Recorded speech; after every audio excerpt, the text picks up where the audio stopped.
Hey guys, I'm Pokemon86 and welcome back to a brand new video. So in today's video, I'm bringing you guys another glorious top 5 video. So again, this is a series for those of you that are new to the channel. I like to do a lot of different things, whether it's breaking down characters within a video game franchise or video games, consoles, whatever. I like to break it down in a top 5 and talk about my favorites from that series. And with that being said, you guys should know, because you know your boy's rocking the shirt, but I'm going to be bringing you guys my top 5 favorite Dragon Ball Z games. So yes, Dragon Ball Z has a huge catalog of video games. This list is gonna be biased. Now, there are a lot of good Dragon Ball Z games that I've played, but I currently own and that I previously owned that did not make this list. If I could do a top 10, they more than likely would have made it, because I could talk about Dragon Ball Z games for hours, days, years. So without further ado, let's go ahead and let's jump on into the video. So we're gonna work our way backwards. We're gonna start with number 5. Again, it's still one of my favorite games, but it's not number 1. Dragon Ball FighterZ. So Dragon Ball FighterZ was released in North America on January 13th, 2018 for the PlayStation 4, Xbox One, Nintendo Switch, and Microsoft Windows. This 2D platformer fighting game within the Dragon Ball Z franchise has characters from Dragon Ball all the way up to Super, engaging in battle style and story modes that'll keep you wanting to go back to just whooping some ass with the homies. DLC to this day is still being released for the game, with new playable characters, missions, etc. If this game is still playable and gaining traction throughout YouTube and even Evo, then it's safe to say that this game won't be going anywhere anytime soon. So this game, along with Xenoverse 2, personally I think they need to let Xenoverse 2 go, because that game came out in 2019, 2018, around 2022. They're still dropping DLC simultaneously with FighterZ. I'm ready for FighterZ to end too, and I know that sounds crazy because a lot of people really like FighterZ, and I do too. Now granted, I haven't played it much compared to a couple of the other Dragon Ball Z games, but FighterZ is still pretty good, from like, again, the 2D graphic design to the overall battle mechanics and combos and overall cool character roster. I personally like the game, and I need to play it more, because the only time I really play it is when I have my friends come over. I need to also finish the story mode too, because I really was digging the story mode. So coming in at number 4 is one that I was late to the game playing, and that is Dragon Ball Z Burst Limits. I used to have it when I had my PS3 collection, my old one, but I ended up giving that away. But I don't know if you can see on the shelf here, you probably can't, but it's like right here. I ended up buying another copy of Burst Limit because that game is way too much fun for me to not own while I'm trying to rebuild a PS3 collection. So Dragon Ball Z Burst Limit was released in North America on June 5th, 2008 for the PlayStation 3 and Xbox 360. The game allows players to either play against the AI or have both AIs go head to head. It also has its own story mode called Z Chronicles. You can also partner up with other characters like in certain other DBZ titles. So the Z Chronicles, I guess, was your way of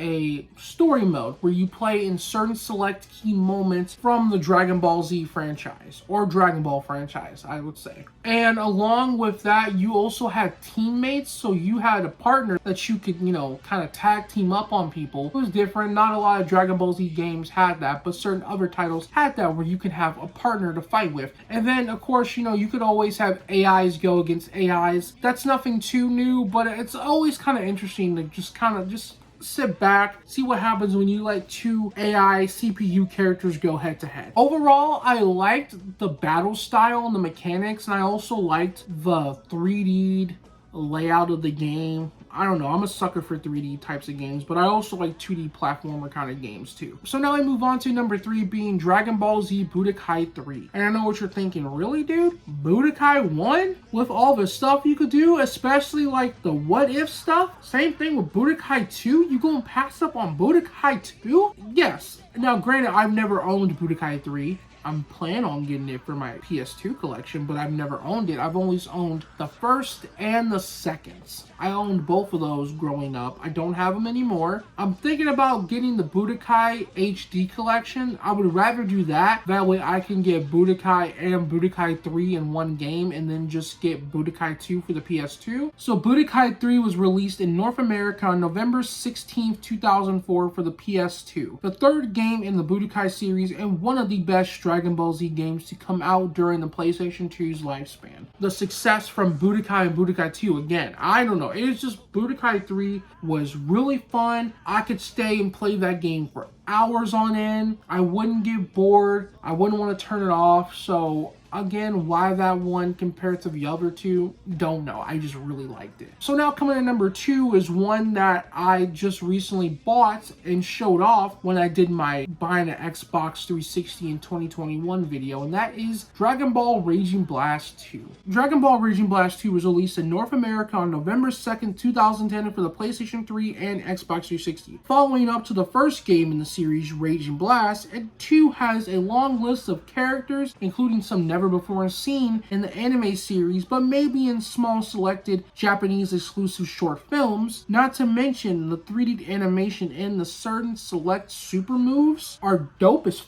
Galaxy mode will keep you busy. It will keep any player busy. By doing so, you can unlock characters and stages, costumes, etc. So again, I did a whole video talking about Raging Blast 2. I did a whole video game review. So if you want to go check that out, I'm sure I put it somewhere up here on top of the screen. It was either going to be here or here. I put it somewhere over here. So definitely go check out that video if you want to hear me talk more about it. I actually got one of my good friends, Jacob, to be featured in that said video. So again, definitely go check that out where you see me go way more in depth with the game, because I won't be doing that too much in this video. But to say the least, I really like the character roster. Now, I did like Hachiak, which you got to watch Plan to Eradicate the Saiyans, the short film, in order to unlock that said character. Galaxy mode, I really do like, because you get to play as a lot of characters and kind of go through like their little stories or sagas. So I definitely like Galaxy mode. I'm still working on trying to complete Galaxy mode as a whole. But one thing I can say about this game that was a bit disappointing, like I mentioned in my review for it, was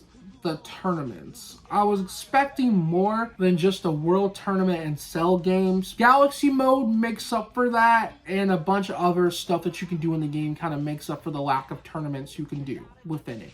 Again, just go watch the review and I'll explain a lot more in there. So coming in at number 1, at this point, it's no surprise. You already know what I'm gonna say. You're gonna say Dragon Ball Z Budokai Tenkaichi 3. And you're correct. I am going to say Dragon Ball Z Budokai Tenkaichi 3. I did a whole video talking about that. I've talked about that game plenty of times on this channel. I did a whole video talking about it because it is my favorite video game of all time. And I know you guys are like, really? That beat 'em up DBZ game is your favorite game of all time?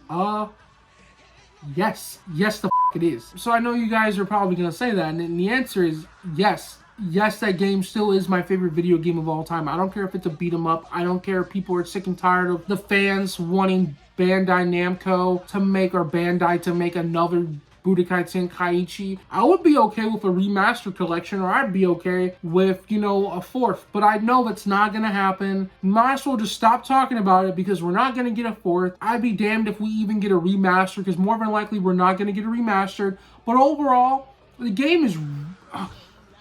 So Dragon Ball Z Budokai Tenkaichi 3 was released in North America on November 13, 2007 for the PlayStation 2 and the Nintendo Wii. Has a huge catalog of playable characters, stages, and extra modes to unlocking more items. Dragon History alone has you going throughout the entire history of Dragon Ball Z, and even Dragon Ball GT, as well as a What If saga. Not to mention all the cheat codes you can enter in the game. Seriously, all the cheat codes to unlocking OP characters like King Cold, Future Gohan. Oh my gosh, was it Fasha? Now, if there's going to be one Dragon Ball Z game I'm going to try and be on the hunt for, it is going to be Infinite Worlds. And Infinite World can go up to 100 or more on eBay. So whenever I come into some more money, I'm definitely going to get my hands on Dragon Ball Z Infinite World. And with that being said, that concludes another top 5 video. If you guys enjoyed, leave a like, dislike if you didn't, subscribe to the channel if you're brand new, and don't forget to hit the bell to turn on post notifications so you don't miss future uploads. And if there's any of these games that you liked, or any other Dragon Ball Z game that you thought should have made the list, or you have your own personal top 5 list of DBZ games, let me know down in the comment section below and let's talk about it. Alrighty guys, and don't forget to also check out the links to my social media accounts in the link in the description below. I'm talking Twitter and I'm talking Instagram. And if you like what you see on the channel and you want to see more of your boy, definitely hit up the link to my second channel in the link in the description below. I'm talking about AfroGeek Plus Ultra Nappy, where I do a lot of reviews on animes, Funko Pops, movie reviews, cartoons, unboxings, you name it. I do it all. And I'll catch you guys in the next upload. Alrighty guys, I am Pokemon 1086 and I am out of here.